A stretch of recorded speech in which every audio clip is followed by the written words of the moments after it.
Bismillahirrahmanirrahim. Assalamualaikum warahmatullahi wabarakatuh. Yang terhormat Ibu Kepala Sekolah SDN Narwita 02, yang terhormat Ibu dan Bapak Guru SDN Narwita 02, terima kasih sudah hadir di acara penyebaran pemahaman dan penerapan pengalaman budaya positif. Pertama-tama marilah kita panjatkan puji dan syukur kita kehadirat Allah Subhanahu wa Ta'ala yang senantiasa telah memberikan kita kesehatan sehingga kita dapat berkumpul dalam acara budaya positif. Tak lupa sholawat serta salam kita limpah curahkan ke Nabi kita Muhammad Sallallahu Alaihi Wasallam sebagai sauri teladan kita dalam menjalani kehidupan ini. Alhamdulillahirabbil alamin, pada hari ini Ibu dan Bapak dalam keadaan sehat walafiat. Baik Ibu dan Bapak, untuk menyebarkan pemahaman dan penerapan pengalaman budaya positif, di sini saya akan menyebarkan budaya positif tentang modul 1.4 yaitu diseminasi budaya positif. Baik Ibu dan Bapak, di sini ada PGP angkatan 10. Yang pertama itu ada Ibu Epi Tasfiyatul Milah. Beliau adalah sebagai pengajar praktik dari SDN Tanjolaya 01. Yang kedua ada Bapak Fasilitator yaitu Bapak Bimasri SAG MPD. Yang ketiga adalah sebagai calon guru penggerak saya sendiri, Seni Septriani Somantri. Selamat datang Bapak dan Ibu guru hebat. Mari kita belajar bersama, saling berkolaborasi dan bersinergi dalam membangun budaya positif di sekolah kita tercinta. Baik Ibu dan Bapak, di sini ada latar belakang di mana menurut KHD pendidikan harus seimbang antara cipta, rasa dan karsa. Pengembangan karakter atau budi pekerti tidak dapat tercipta begitu saja. Harus melalui pembiasaan di lingkungan sekolah, lingkungan keluarga maupun lingkungan masyarakat. Oleh karena itu, peserta didik harus diberikan motivasi internal agar bisa berperilaku sesuai dengan nilai-nilai kebijakan universal yang diyakini. Salah satu kegiatan yang bisa dilakukan adalah dengan membuat keyakinan kelas, sehingga peserta didik tidak lagi merasa terpaksa, namun menunjukkan perilaku yang positif tidak hanya di sekolah tetapi juga di lingkungan masyarakat. Baik Ibu dan Bapak, di sini ada konsep utama budaya positif. Yang pertama adalah perubahan paradigma baru. Yang kedua disiplin positif, yang ketiga nilai-nilai kebajikan, dan keempat kebutuhan dasar manusia. Yang kelima motivasi perilaku manusia, keenam posisi kontrol guru, ketujuh keyakinan kelas, dan kedelapan segitiga restitusi. Baik Ibu dan Bapak, dari konsep utama budaya positif, apakah Ibu dan Bapak pernah atau belum pernah dari konsep budaya positif ini yang belum pernah Ibu dengar? Atau yang baru mendengarnya, ada yang tahu? Di mana? Nomor 6 dan nomor 8, posisi kontrol guru dan segitiga restitusi. Baik, Ibu dan Bapak, tadi katanya posisi kontrol dan segitiga restitusi. Baik Ibu dan Bapak, posisi kontrol guru dan segitiga restitusi sebetulnya sudah kita laksanakan ya, tanpa kita sadari. Nah, nanti kita akan bahas ya Ibu, posisi kontrol dan segitiga restitusinya seperti apa. Baik Ibu dan Bapak, di sini apakah Ibu dan Bapak setuju atau tidak apabila yang pertama pemberian hukuman dapat mendisiplinkan siswa? Tidak. Yang kedua, pemberian hadiah meningkatkan prestasi siswa? Setuju. Ada yang tidak setuju? Setuju. Yang ketiga, memberikan penghargaan dapat meningkatkan motivasi belajar anak. Setuju atau tidak?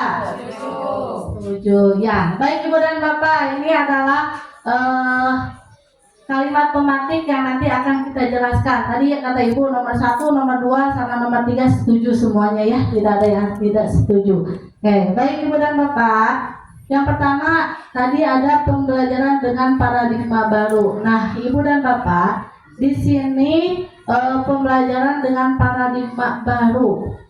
Nah, pembelajaran dengan paradigma baru merupakan pembelajaran yang dirancang berdasarkan prinsip pembelajaran yang berdiferensiasi sehingga para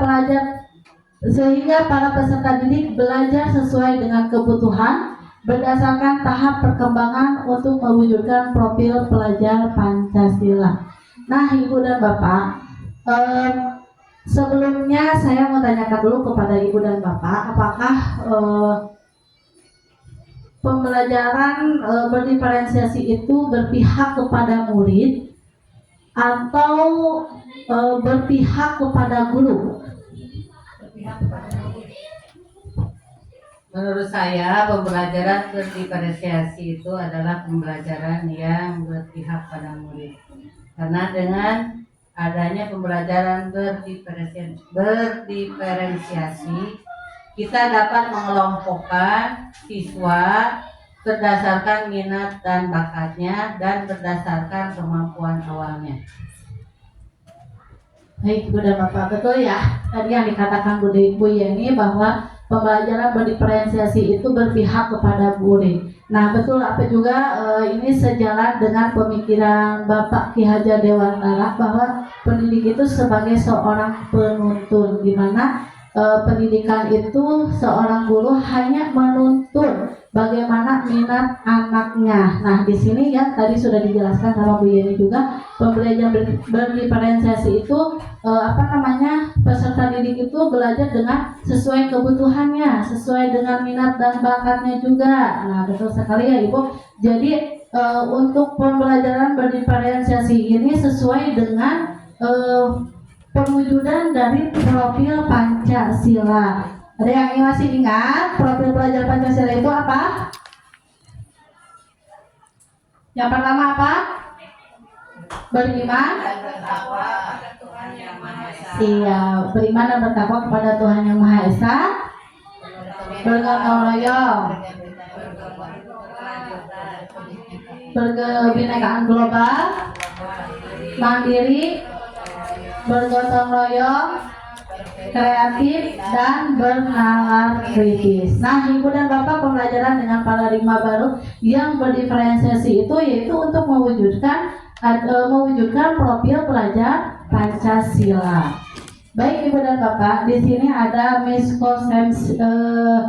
miskonsepsi tentang makna kontrol ya. Di sini ada ilusi. Nah, Ibu dan Bapak, di sini ilusinya mungkin guru mengontrol murid.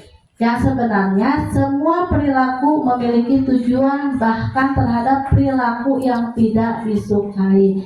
Jadi Ibu dan Bapak, maksudnya di sini guru itu mengontrol murid itu ketika siswa tidak ingin melakukan apa-apa, kita tidak bisa memaksakannya. Jadi kita harus ada dari keinginan dirinya sendiri. Nah, yang kedua, semua penguatan positif, efektif, dan bermanfaat. Nah, yang sebenarnya penguatan positif atau pujukan adalah bentuk-bentuk kontrolnya. Jadi di sini guru itu memberikan pujukan atau nasihat yang bisa membangun anak gitu. Yang ketiga itu ada kritik dan membuat orang merasa bersalah, dapat menguatkan karakter. Nah, sebenarnya kritik dan rasa bersalah untuk mengontrol muridnya menuju pada identitas gagal. Yang keempat, ilusinya orang dewasa memiliki hak untuk memaksa. Sebenarnya memaksa itu tidak akan efektif untuk jangka waktu yang panjang dan sebuah hubungan permusuhan akan terbentuk. Nah, baik Bapak dan Ibu, di sini ada bagaimana seseorang bisa merubah dari paradigma stimulus respon kepada pendekatan teori kontrol. Di sini ada stimulus respon tentang dunia. Yang pertama itu adalah realitas atau kebutuhan kita sama. Tetapi di teori kontrolnya tentang dunia itu realitas kebutuhan kita berbeda-beda. Betul ya Ibu dan Bapak? Kebutuhan saya dan kebutuhan Ibu berbeda. Ya. Tapi kalau stimulus responnya itu bahwa kebutuhannya itu sama gitu. Nah, yang kedua itu semua orang melihat hal yang sama. Tapi di teori kontrolnya setiap orang memiliki gambaran yang berbeda. Semua orang itu pasti memiliki gambaran yang berbeda-beda ya. Maka dari itu kita mencoba mengubah orang agar berpandangan sama dengan kita. Kita berusaha memahami pandangan orang lain tentang dunia. Jadi mengubah di sini berpandangan sama dengan kita itu tidak bisa kita samakan ya, tidak bisa kita samakan. Yang keempat, perilaku buruk dilihat sebagai suatu kesalahan. Tapi menurut teori kontrol, semua perilaku memiliki tujuan. Nah, Ibu maksudnya di sini perilaku buruk dilihat sebagai suatu kesalahan. Jadi kalau misalkan anak melakukan memukul, misalkan anak memukul temannya, kalau menurut stimulus respon itu sebagai suatu kesalahan. Tapi kalau misalkan kita lihat lagi dengan teori kontrolnya bahwa anak itu melakukan pemukulan pasti memiliki tujuan, gitu. Nah, yang kelima, orang lain bisa mengontrol saya, tapi di teori kontrolnya hanya Anda yang bisa mengontrol diri Anda. Jadi maksudnya di sini orang lain bisa mengontrol diri kita, tapi kalau di teori kontrolnya bahwa mengontrol orang itu bukan orang lain, tapi diri kita sendiri. Nah, saya bisa mengontrol orang lain, tapi tidak bisa mengontrol orang lainnya gitu. Yang pemaksaan ada pada saat bujukan gagal. Nah, di teori kontrolnya kolaborasi dan konsensus menciptakan pilihan-pilihan baru. Yang terakhir adalah model berpikir menang atau kalah. Kalau di teori kontrolnya model berpikir menang dan menang. Baik Ibu dan Bapak, di sini ada makna disiplin ya. Makna disiplin menurut Kamus Besar Bahasa Indonesia adalah tata tertib, ketaatan atau kepatuhan kepada peraturan. Nah, kata disiplin juga sering dihubungkan dengan hukuman, padahal itu sesungguhnya berbeda. Karena belajar tentang disiplin positif tidak harus memberikan hukuman, justru itu adalah salah satu alternatif dan kalau perlu tidak digunakan sama sekali. Dalam budaya kita, makna kata disiplin dimaknai menjadi sesuatu yang dilakukan seseorang pada orang lain untuk mendapatkan kepatuhan. Kita cenderung ya Ibu menghubungkan kata disiplin dengan ketidaknyamanan. Jadi maksudnya di sini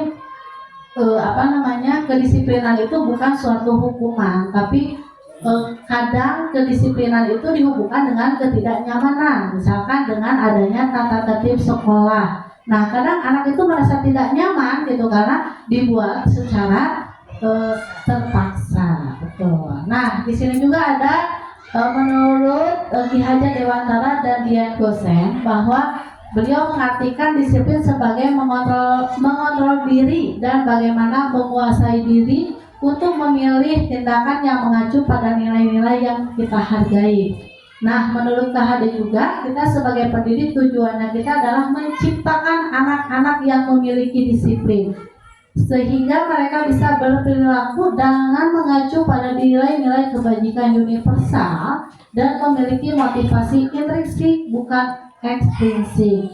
Nah, disiplin positif itu adalah metode untuk memenuhi kebutuhan dasar murid tanpa hukuman dan penghargaan yang bersifat eksternal.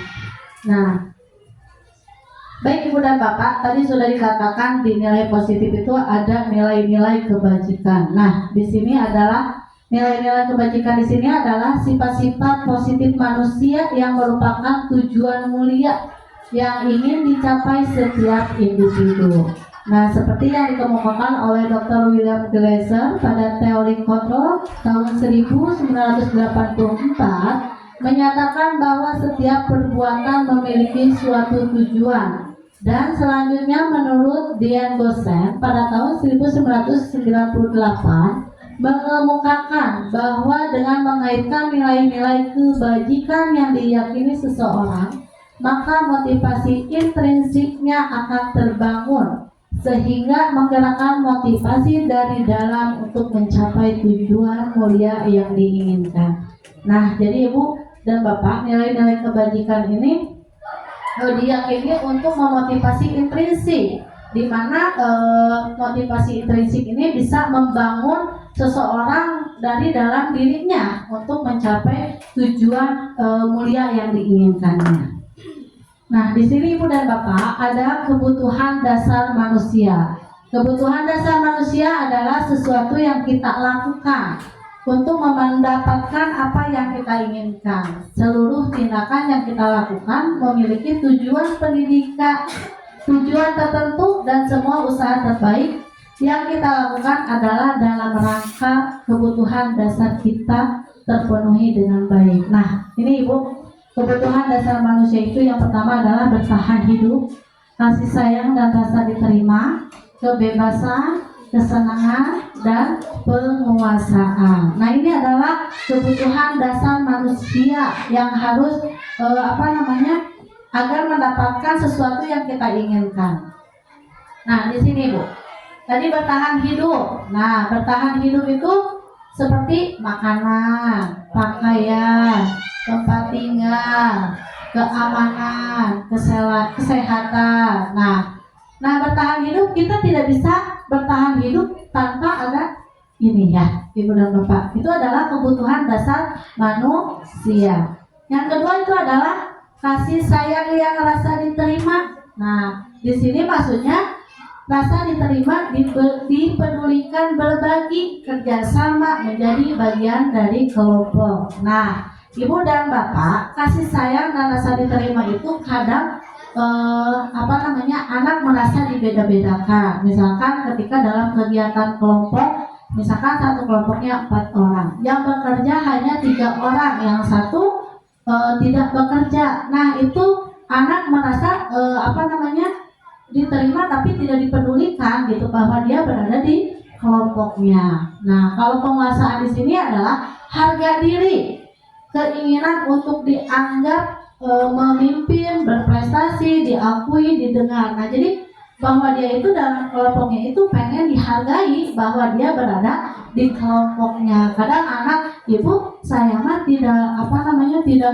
usah ngebantu katanya, misalkan gitu ya. Nah, yang keempat itu adalah kebebasan. Kebebasan di sini adalah mandiri, memiliki pilihan, mencoba hal baru, mampu mengendalikan dirinya. Nah, kesenangan ini paling hobi ya Ibu dan Bapak. Kesenangan bermain, humor, antusias, dan tertawa. Yang terutama itu biasanya kalau kita sudah melakukan aktivitas, kesenangan kita adalah healing gitu ya. Nah, itu ada kebutuhan dasar manusia. Betul, kita itu harus harus bermain, humor, refreshing, betul. Nah, itu adalah kebutuhan dasar manusia. Ya, refreshing, betul. Nah, Ibu dan Bapak, motivasi perilaku manusia itu ada menghindari ketidaknyamanan atau hukuman. Yang keduanya itu untuk mendapatkan imbalan atau penghargaan. Ini adalah dinamakan dengan motivasi ekstrinsik. Jadi kadang si anak itu ketika ada tata tertib, tapi menghindari ketidaknyamanannya gitu. Biar saya tidak mematuhi itu, bagaimana saya harus melakukannya. Nah, untuk mendapatkan imbalan atau penghargaan, biasanya anak itu melakukan, misalkan di dalam kelas, saya mau ke depan terus, nanti dikasih hadiah oleh ibu dan bapak guru misalkan. Nah, itu adalah motivasi intrinsik. Jadi anak bukan dari dirinya sendiri, tapi karena ada sebuah imbalan, ada sebuah penghargaan, perasaannya, ketika saya ke depan nanti saya dikasih hadiah nih sama Bu Nia, sama Bu Yeni, sama Bu Dede misalkan. Nah, itu adalah motivasi intrinsik. Nah, sedangkan motivasi intrinsiknya di sini untuk menjadikan orang yang mereka inginkan dan menghargai apa yang mereka inginkan. Jadi dari dalam dirinya dia itu misalkan dia melakukan seperti tadi, misalkan melakukan pekerjaan ke depan, dan itu dia bukan bukan karena ada imbalan gitu, tapi karena ada motivasi dari dalam dirinya sendiri bahwa ada keinginan gitu.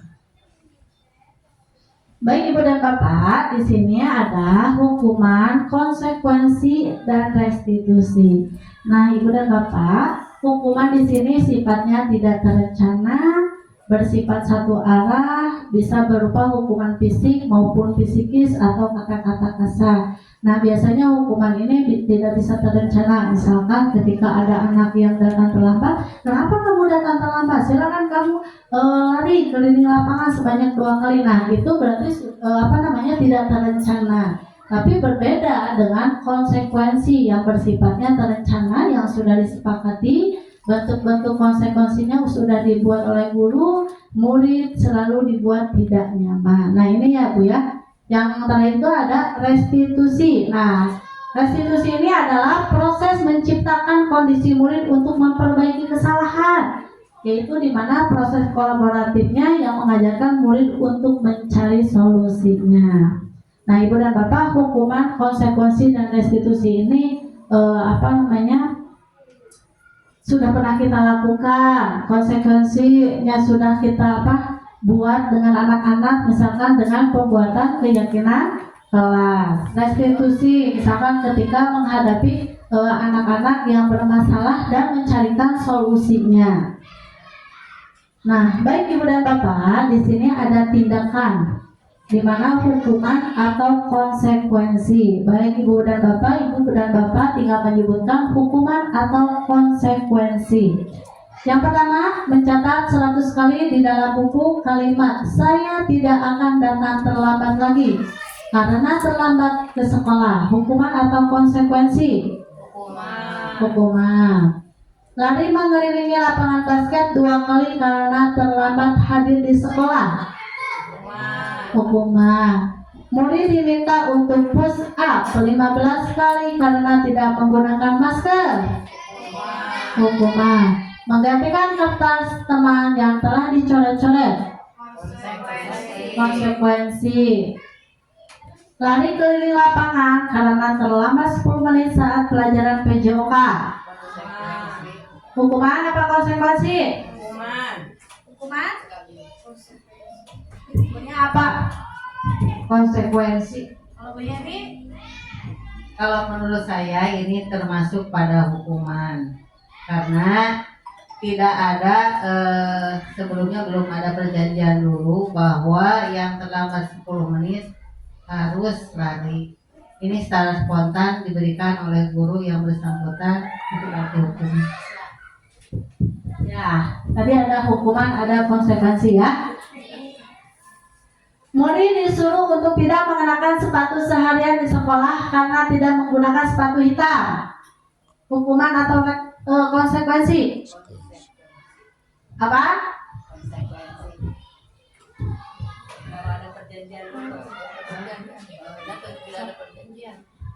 Karena kalau di sekolah harus dipakaikan sepatu hitam. Anak itu tidak menggunakan sepatu hitam. Tadi berarti konsekuensi ya. Yang terakhir, berdiri di depan kelas sambil mengangkat kaki satu karena tidak bisa menjawab pertanyaan. Hukuman. Baik Ibu dan Bapak tadi sudah menjawab ya. Nah, tadi hukuman. Nah, tadi kata Bu Yani, lari keliling lapangan karena terlambat 10 menit saat pelajaran PJOK. Tadi katanya hukuman. Nah, tadi kata Bu Dede adalah konsekuensi. Nah, Ibu dan Bapak, kenapa lari keliling lapangan terlambat 10 menit saat pelajaran PJOK? Jadi, ketika sedang pelajaran berlangsung PJOK, anak tersebut datang terlambat. Nah, berarti itu ada konsekuensinya ketika anak datang terlambat untuk mengelilingi lapangan selama 10 menit. Ya. Ibu dan Bapak, di sini ada 5 posisi kontrol guru. Yang pertama itu adalah sebagai penghukum, di mana seseorang penghukum ini bisa menggunakan hukuman fisik maupun verbal. Yang kedua itu adalah pembuat merasa bersalah. Biasanya guru akan bersuara lebih lembut. Yang ketiga, sebagai teman, guru pada posisi ini tidak dapat menyakiti murid maupun akan tetapi berupaya mengontrol murid melalui persuasi. Yang keempat itu sebagai pemantau, yaitu memonitor seperti mengawasi. Yang kelima yaitu manajer, yaitu respon yang menunjukkan tanggung jawab guru pada posisi terakhir. Nah, manajer di sini adalah di mana guru berbuat sesuatu bersama dengan murid untuk mempersilahkan murid mempertanggungjawabkan perilakunya dan mendukung murid agar dapat menemukan solusi atas permasalahan sendiri. Bagi Ibu dan Bapak, di sini ada contoh posisi kontrol ya. Silakan simak.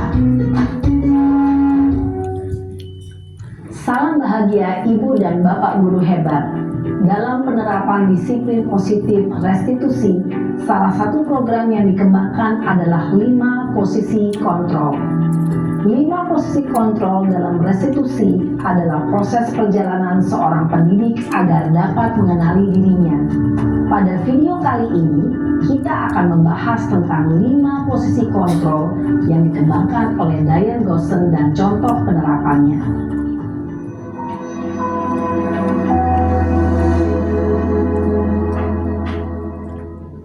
5 posisi kontrol itu adalah 1. Posisi penghukum, 2. Posisi pembuat merasa bersalah, 3. Posisi teman, 4. Posisi pemantau atau monitor, dan 5. Posisi manajer. Untuk lebih memahami kelima posisi tersebut, mari kita saksikan kasus Naren yang terlambat hadir 20 menit di sekolah dan melihat bagaimana kelima posisi kontrol dalam menghadapi masalah tersebut. Nah, ini posisi penghukumnya ya Ibu dan Bapak. Ya, ketinggalan mas. Tapi mau misalkan ini.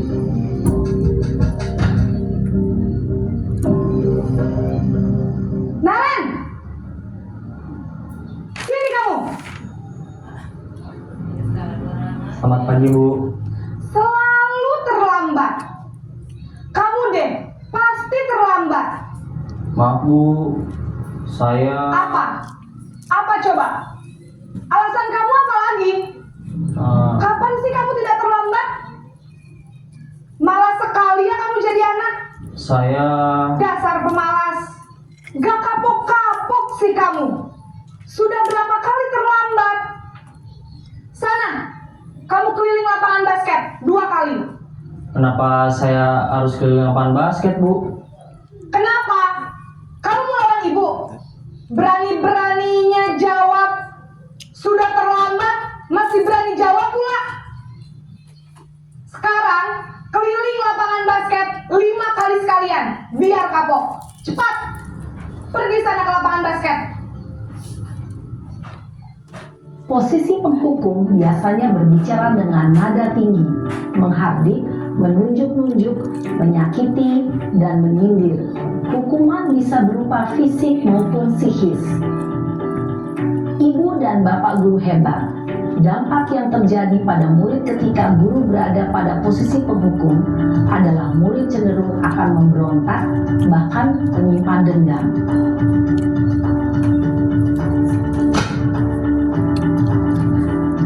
Nah, di sini posisi pembuat merasa bersalah dari Naren.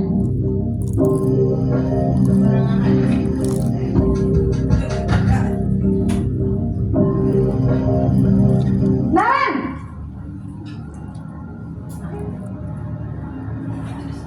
Selamat pagi, Bu. Naren, kamu kenapa terlambat lagi, nak? Ya Tuhan, Naren, kamu senang ya bikin ibu susah ya? Kalau kamu terlambat lagi, nanti ibu yang ditegur bapak kepala sekolah, nak.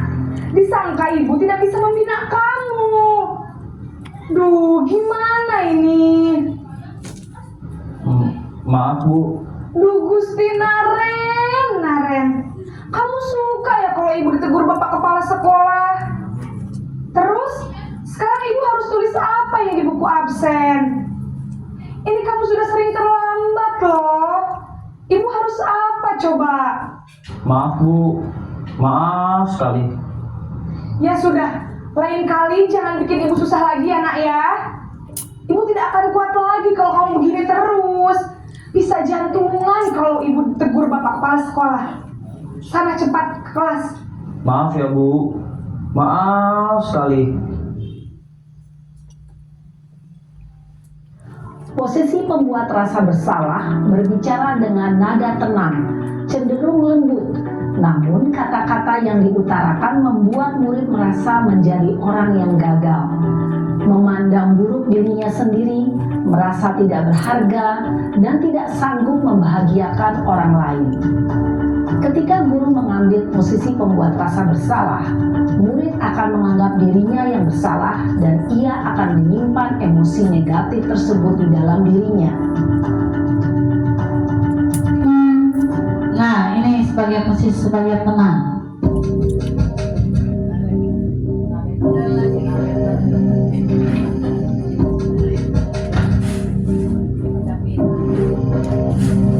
Naren,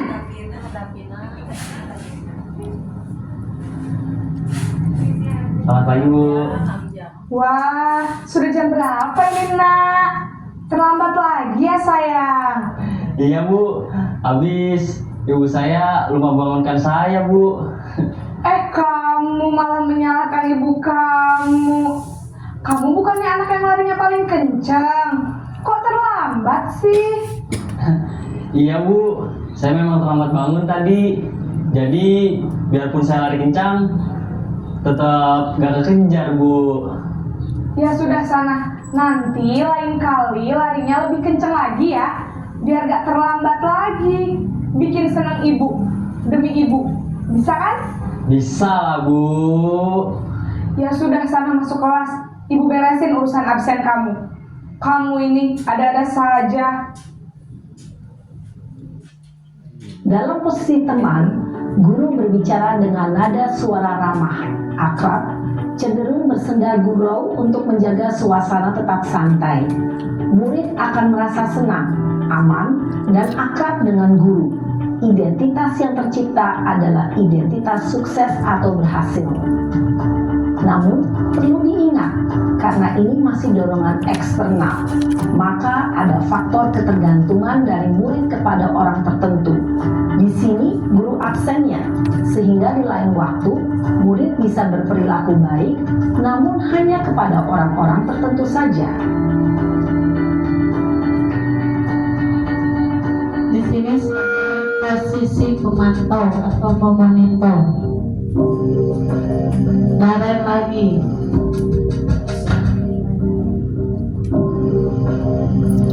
Naren!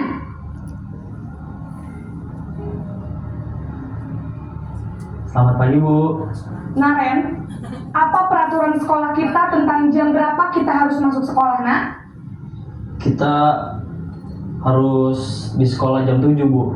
Iya betul, sekarang sudah jam 7.20. Naren sudah tahu konsekuensinya jika terlambat hadir. Paham Bu. Saya harus tinggal kelas pas jam istirahat selama 20 menit. Iya benar, konsekuensinya demikian. Jadi nanti jam 9.30 pas istirahat, kamu harus tinggal di kelas, kerjakan tugas tambahan untuk ketertinggalan kamu, ya? Baik Bu. Posisi pemantau mengandalkan penghitungan atau data untuk mengontrol murid. Guru mengarahkan murid berdasarkan peraturan dan konsekuensi. Seorang pemantau menunjukkan bahasa tubuh dan ekspresi wajah yang datar dan cenderung formal.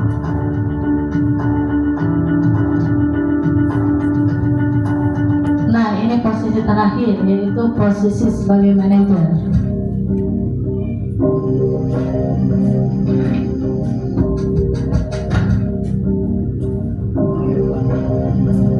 Naren!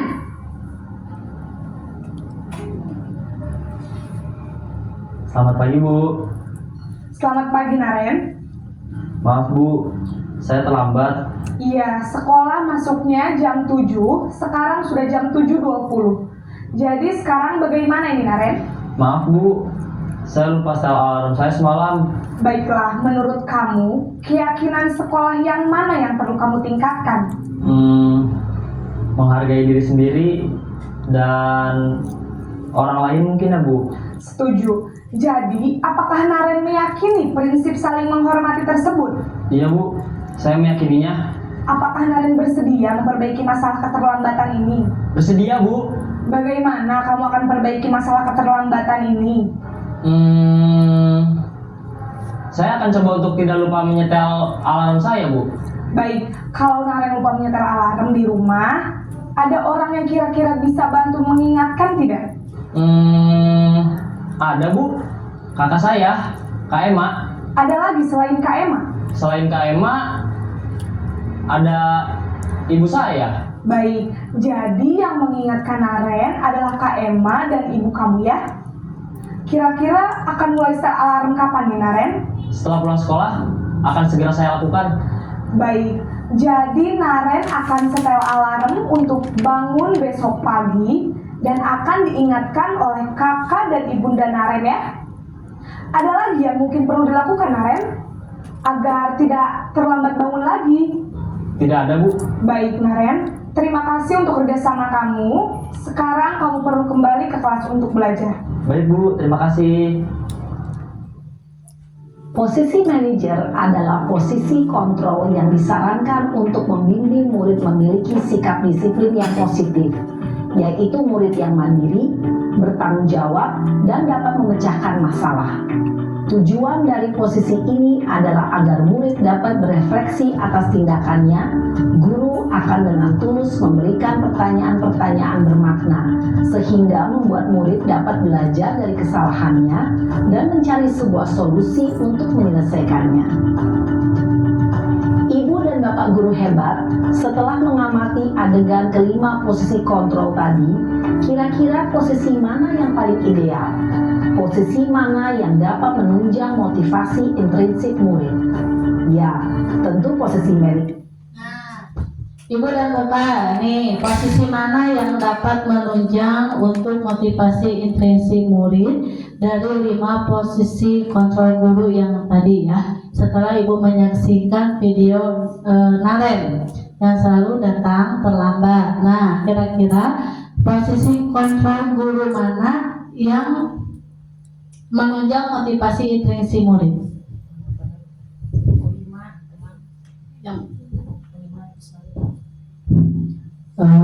Posisi yang paling baik untuk Naren tadi yaitu Ibu memilih posisi kontrol yang kelima sebagai manajer. Jadi anak diberi bimbingan dengan nada yang tidak terasa marah gitu lah. Jadi agak datar. Jadi ke anak tidak merasa ada dendamnya. Itu. Baik, terima kasih. Betul ya Ibu, kita berada di posisi manajer.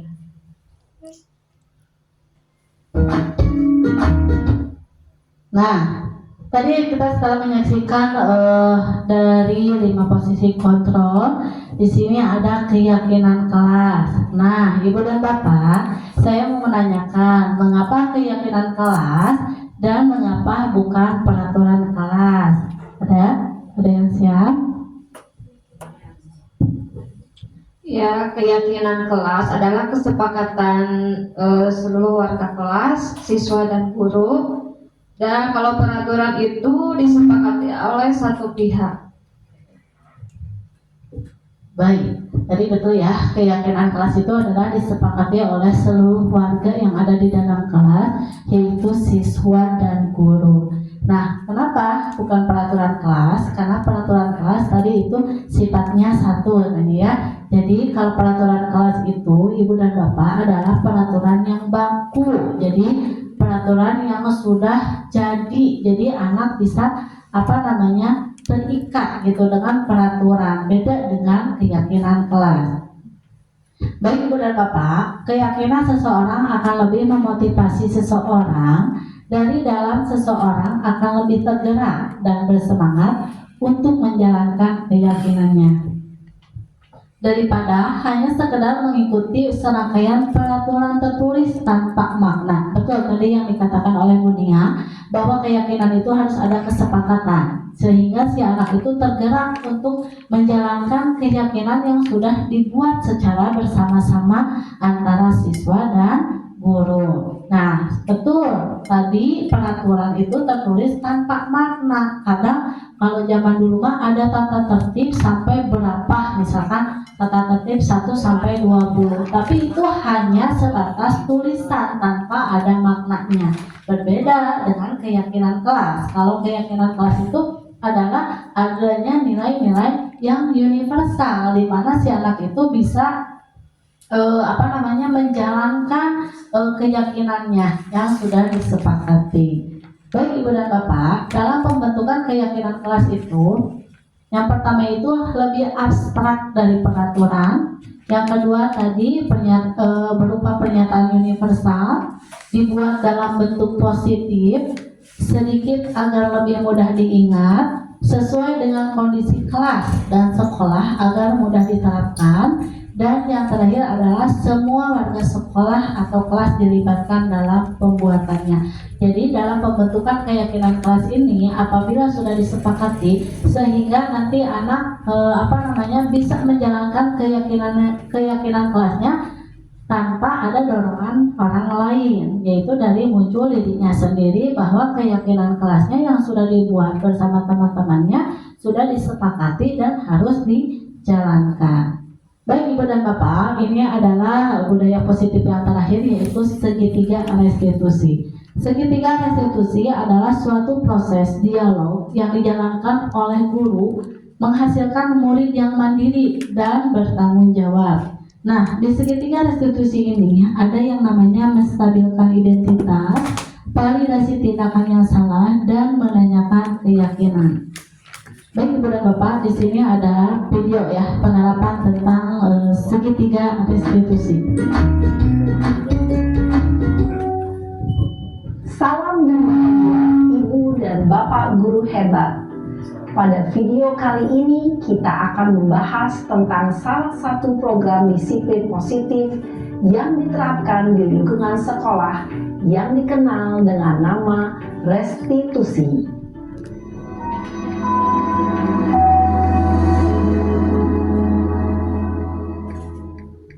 Restitusi dikembangkan oleh pakar pendidikan Diane Gosson, berlandaskan pada teori kontrol Dr. William Glasser. Segitiga restitusi adalah suatu proses dialog yang dijalankan oleh guru atau orang tua agar dapat menghasilkan murid yang mandiri dan bertanggung jawab. Pada saat guru di posisi manajer, aspek yang dikembangkan pada murid adalah motivasi intrinsik, sehingga penanaman nilai-nilai kebajikan dapat tumbuh dan berkembang menjadi suatu kebiasaan positif yang akhirnya membentuk karakter murid. Proses dialog ini terdiri dari 3 langkah yang digambarkan pada ketiga sisi pada segitiga restitusi. Sisi pertama adalah menstabilkan identitas. Sisi yang kedua adalah validasi tindakan yang salah. Dan sisi yang ketiga adalah menanyakan keyakinan. Ibu dan Bapak guru, berikut ini akan ditunjukkan bagaimana seorang guru berada dalam posisi manajer menggunakan penerapan segitiga restitusi.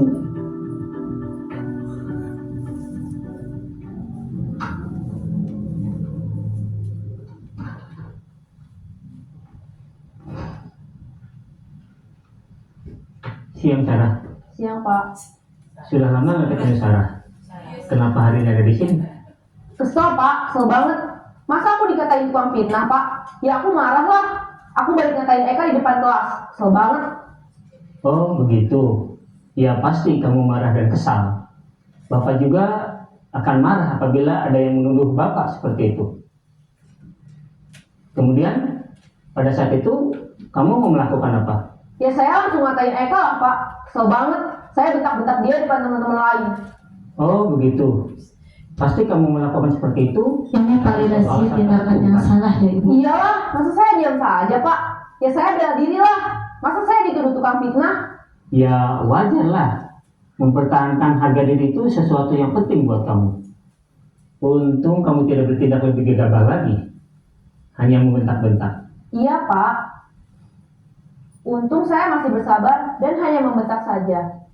Sudah gemes padahal. Saya pasti bela diri lah. Ya pasti ya. Tapi kamu memilih untuk tetap bertahan dan bersabar. Kamu memilih untuk tidak berbuat lebih parah lagi, bukan? Iya. Nah, sekarang coba kita lihat lagi tindakan kamu yang bentak-bentak Eka di kelas. Nah, ini Tindakan kamu menanyakan itu keyakinannya. kira-kira sesuai dengan keyakinan kelas atau prinsip kamu tidak? Enggak lah, Pak. Capek, Pak, jadi pemarah. Jadi keyakinan atau prinsip mana yang kurang sesuai dengan keinginan kamu? Ya, saya sebenarnya sangat menghargai orang lain. Mungkin saat itu saya menjadi emosi, jadi tidak menunjukkan sikap itu. Kamu meyakini tidak? Menghargai orang lain itu penting buat kamu. Yakinlah, Pak. Iya, setuju. Kita harus saling menghargai. Namun, ada juga keyakinan yang kita sepakati yang perlu kita jalankan apabila kita sedang marah, bukan? Ya, saya bisa lebih proaktif, mulai dengan diri sendiri. Saya bisa jadi lebih bersabar, mengambil waktu jeda untuk berpikir mau apa selanjutnya. Kira-kira kamu bersedia memperbaiki masalah ini tidak? Bersedia, Pak. Kalau kamu memperbaiki masalah ini, kamu akan menjadi orang seperti apa? Saya akan menjadi orang yang bertanggung jawab kali ya, Pak. Dan senantiasa proaktif. Iya, menurut kamu bagaimana rasanya menjadi orang seperti itu? Ya nyaman lah, bangga bisa bersabar dan menahan diri. Baiklah kalau begitu. Yuk kita pikirkan bagaimana memperbaiki masalah ini.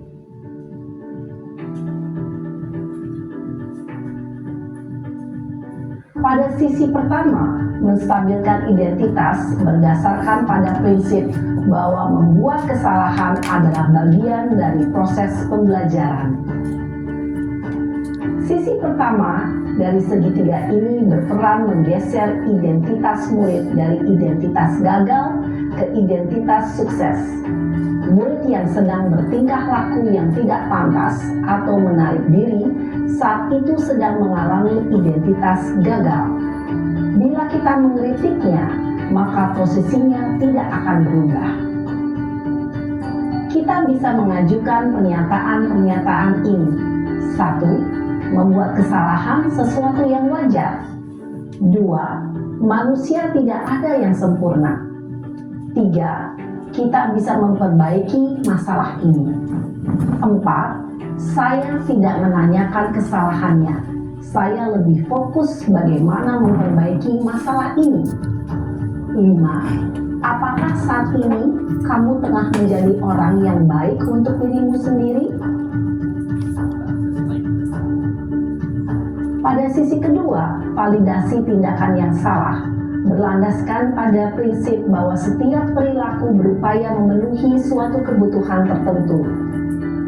Guru yang telah memahami teori kontrol akan bergeser dari pemikiran stimulus respon menjadi proaktif dan mencoba untuk mengenali tujuan dari perilaku murid.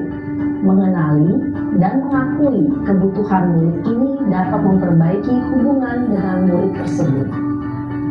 Pernyataan atau pertanyaan bisa disampaikan dengan nada suara tidak menghakimi atau memojokkan, sehingga dapat mengembalikan murid pada posisi positif. 1. Kamu bisa saja bertindak lebih gegabah lagi dari ini. 2. Kamu bukan melakukannya tanpa suatu alasan tertentu. 3. Kamu melakukannya karena mempertahankan sesuatu yang penting bagimu. 4. Mungkin kamu bisa mempelajari suatu perilaku baru yang lebih efektif. Bersediakah kamu mempelajarinya? Selanjutnya, kita akan simak sisi terakhir, yaitu menanyakan keyakinan. Teori kontrol menyatakan bahwa pada dasarnya kita termotivasi secara intrinsik. Pada saat perilaku yang salah telah divalidasi dan identitas sukses telah stabil, maka murid telah siap mengaitkan keyakinan-keyakinannya dengan tindakannya yang salah dan pemikirannya telah bergeser ingin menjadi. Dalam menerapkan segitiga restitusi, perlu diperhatikan beberapa hal, yaitu 1. Perilaku yang salah perlu dikaitkan dengan nilai-nilai atau keyakinan-keyakinan yang telah disepakati atau dituju. 2. kesediaan orang yang melakukan kesalahan untuk memperbaiki masalah. 3. Pemecahan masalah sebisa mungkin relevan atau memiliki hubungan dengan masalah yang ada. 4. Usaha. Perlu adanya suatu usaha perbaikan dari pihak yang berbuat kesalahan. 5. Waktu. Perlu didedikasikan waktu dari pihak yang berbuat kesalahan. Tanyakan kapan akan mulai diberlakukan usaha untuk memperbaiki masalah. Dengan memahami struktur penerapan segitiga restitusi, diharapkan guru dapat menerapkan posisinya sebagai manajer dengan mengajukan pertanyaan-pertanyaan bermakna yang dapat membuat murid menjadi lebih percaya diri, bertanggung jawab, dan mandiri. Nah, Ibu Bapak Guru perlu tidaknya mengikuti ketiga tahapan dalam segitiga restitusi bergantung pada ringan beratnya suatu permasalahan. Misalnya, bila permasalahan tersebut ringan, maka tidak perlu dijalankan secara berurutan. Bahkan bisa semudah menanyakan apa keyakinan yang kita sepakati.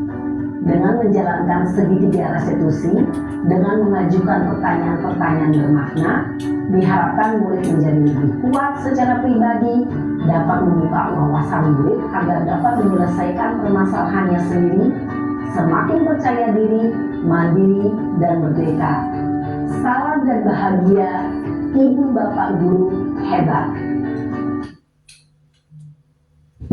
Baik Ibu dan Bapak ya, tadi sudah dijelaskan tentang segitiga restitusi, bahwa yang pertama itu menstabilkan identitas, yaitu ya validasi tindakan yang salah, menanyakan keyakinan. Nah, Ibu dan Bapak, selama ini dari segitiga restitusi itu mana yang sudah Ibu jalankan atau baru mau menjalankannya? Mungkin dari ketiga posisi segitiga restitusi itu ada? Lihat dari tadi kejadian salah ya, yang selalu berbuat kesalahan dengan marah kepada temannya karena selalu difitnah. Nah, ada Ibu? Boleh. Selama ini yang sudah saya jalankan dalam konsep segitiga restitusi, bahkan sering ya, terutama di kelas besar, seperti kalau ada siswa yang berbuat kesalahan, yang pertama kita telusuri dulu adalah dengan cara menstabilkan identitas, yaitu dengan cara menanyakan mengapa dia berbuat begitu. Nah, kalau setelah diketahui latar belakang masalahnya, siswa akan menjawab apa yang menjadi penyebab terjadinya permasalahan tersebut, maka kita akan dapat memberikan atau menganalisis bagaimana cara penyelesaiannya. Baik, terima kasih ya. Tadi sudah dijelaskan tentang segitiga restitusi itu tidak restitusi itu dari ketiganya bisa diposisikan mana yang kesalahannya yang ringan, mana yang kesalahannya yang berat. Jadi dari ketiga restitusi itu, ketika masalahnya yang ringan ya kita tinggal menanyakan keyakinannya gitu. Nah, baik Ibu dan Bapak, ini tadi tentang penerapan segitiga restitusi di sini sudah saya lakukan, di mana saya mempunyai aturan yang sudah disepakati ya dan diketahui oleh semua warga sekolah dan orang tua. Jam bel masuk pukul 07.30. Ketika sudah bel masuk, murid masuk ke kelas dengan tertib. Akan tetapi satu orang murid yang belum datang, waktu menunjukkan jam 07.49. Tiba-tiba ada murid izin untuk masuk kelas. Saya pun mengizinkan masuk. Setelah jam pelajaran selesai, saya sebagai guru harus melaksanakan tindakan penyelesaiannya dengan murid yang terlambat ini dengan segitiga restitusi. Ini Bu. Nah, Ibu juga pernah melakukan kesalahan seperti itu. Baiklah, kita akan menyelesaikan kesalahan ini secara bersama. Kamu pasti punya alasan kenapa kamu datang terlambat.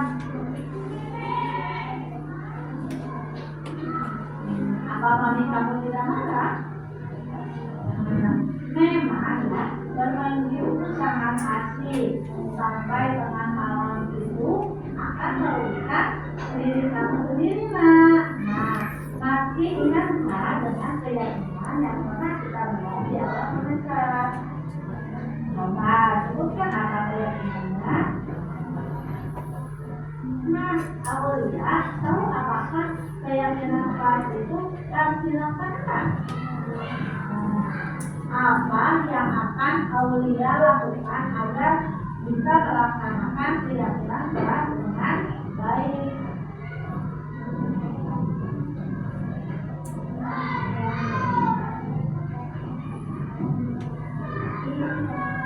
Ya, oke, tidak boleh mengulangi lagi ya.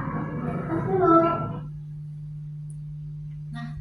Nah, Ibu dan Bapak, itu adalah salah satu kasus di mana saya menerapkan segitiga restitusi, di mana ada seorang yang datang terlambat,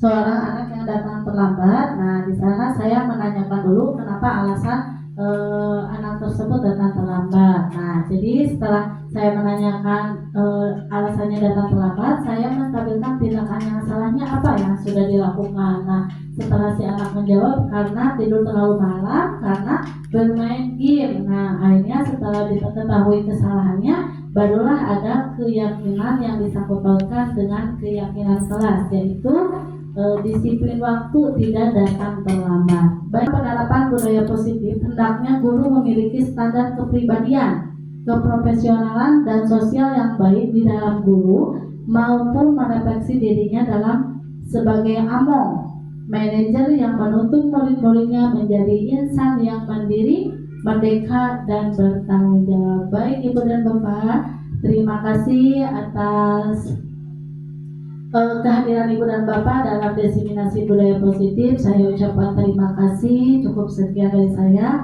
Wassalamualaikum warahmatullahi wabarakatuh.